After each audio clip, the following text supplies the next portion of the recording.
nk'uko tubikesha www.umutihealth.com na www.medicallife.com. Ishinya z'abantu zigira amabara atandukanye, ariko ahanini usanga abantu ari bo babigiramo uruhare. Abantu twese ntitugira ishinya zisa, bamwe baba bafite izisa abandi zitandukanye. Ishinya ishobora gusa n'iroze, ariko yarwara ikaba yahinduka igasa n'umutuku, umweru cyangwa umukara.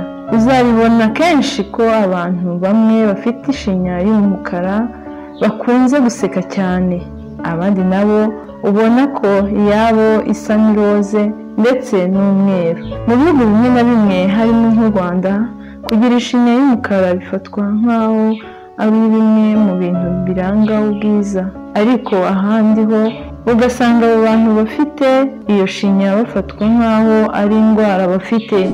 Hari ibintu byinshi bishobora gutera ishinya guhindura ibara, nubwo usanga rimwe na rimwe biba ari ibintu byatewe n'uko umubiri wabo usanzwe uteye. Twifashishije imbuga nka Water Dent Care ndetse na Pulse Life, reka turebere hamwe bimwe muri ibyo. Ahangaha wakibaza uti se kugira ishinya y'umukara biterwa n'iki? Wakora subscribe mu gihe waba utarayikora, maze ukabisobanukirwa neza.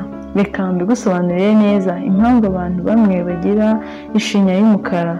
Usanga biterwa n'uko ishinya yabo yajemo melanine nyinshi zikorwa na melanoside, zo ziba ziri mu mibiri. Izo melanine ubundi nizo zituma ishinya ndetse n'uruhu rwawe bisa n'uko biri bitandukanye n'ibya mugenzi wawe, ariko byose bigaterwa n'ingano ya melanine ikurimo. Ubundi umuntu ufite ishinya y'iroze nawe aba afite izo melanoside zitanga ziriya melanine ku ngano ihagije. Ku muntu rero ziriya melanoside zatanze melanine nyinshi birenze urugero. Hari izo tuzi ku ndimi z'amahanga nka hyperpigmentation, bituma ishinya cyangwa uruhu bihindura ibara bikaba umukara. Noneho rero mureke turebere hamwe impamvu ishobora gutera guhindura ibara kw'ishinya abantu batabigizemo uruhare. Wakibaza uti ese icya mbere ni ikihe? Nta kindi, ni imiti n'itabi. Abantu bamwe bagira ishinya yahinduye ibara bidaturutse ku miterere y'umubiri wabo, ahubwo ari ukubera ko banywa itabi cyangwa bafata imiti irimo minoxidil cyangwa trisoline antidepressant. Nubona ishinya yawe yatangiye guhindura ibara mu gihe watangiye kunywa imiti, ihutire kujya kwa muganga, nibishoboka baguhindurire. Wakibaza uti se uyu munsi icya kabiri tugiye kuganiraho ni ikihe? Nta kindi, ni indwara zibasira ishinya zitandukanye. Urugero nk'iyitwa acute necrotizing periodontal disease iri mu bintu byatera ishinya y'umukara, ndetse ubwayo nayo bayitirira indwara y'ishinya y'umukara izwi ku ndimi z'amahanga nka black gum disease, kubera ko iyo ndwara irangwa no kubura igice kimwe cy'ishinya kibora ku buryo kibura amaraso. Niyo mpamvu ishinya ihita ihinduka umukara. Hari n'ibindi bimenyetso nko kuva amaraso, kuribwa ndetse no kugira impumuro mbi mu kanwa.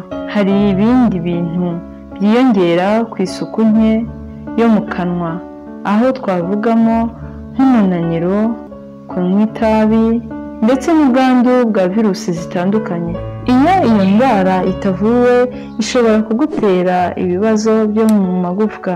Indi ndwara twavuga ni acute necrotizing ulcerative gingivitis. Yo itera agahu gafite irindi bara kaza kakiyongera kwishinya inyuma.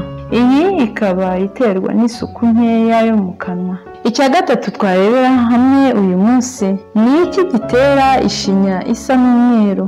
Ishinya y'umweru iterwa n'ibintu bitandukanye, ariko icya mbere ni icyitwa thrush, ikaba yibasira mu kanwa ndetse ikaba izwi nka fungal infection of the mouth. Kugira ngo ukire icyo kibazo ujya kwa muganga w'amenyo akagufasha kubikuraho ndetse akakugira n'inama. Ikindi kibazo gitera ishinya y'umweru harimo icyitwa leukoplakia, ikaba ari ikimenyetso cy'uko umuntu agiye kurwara kanseri yo mu kanwa. Akenshi kikaba giterwa no kunywa inzoga cyangwa itabi. Iyo ufite ikibazo nk'icyo bisaba kugera kwa muganga akagufasha kugihagarika kitaragera kure. Nyuma yo kubona ibi byose wakibaza uti se nabihagarika gute? N'iki nakora?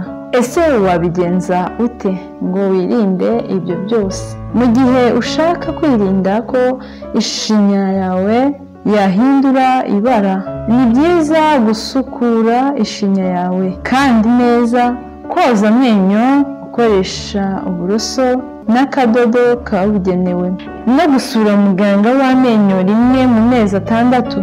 Muri icyo gihe muganga w'amenyo areba impinduka zishobora kuba zabaye ku menyo, ku ishinya ndetse no mu kanwa muri rusange kugira ngo nimba harimo ikibazo agufashe kugihagarika. Ubaye waracitswe na videwo zabanje wareba mu zindi videwo kuri channel yacu Inzobere TV Show, ukanasangiza iyi videwo inshuti n'abavandimwe nabo bagasobanukirwa n'imiterere y'ishinya z'abantu. Ikiganiro cyacu nakagaruka nawe ubutaha. Ciao ciao. Kurikirana Inzobere TV Show kuri YouTube channel ubashe kuzajya ukurikirana byinshi byiza tuzajya tukugezaho ku gihe. Ikoranabuhanga, uburezi, ubuzima, amateka, ibigwi n'ibyegeranyo ku bantu mwakunze kandi mukunda muri benshi, ndetse n'imyidagaduro. Kora subscribe bizajya bikugeraho ku gihe kandi vuba. Inzobere TV Show, feel you life, hope and knowledge.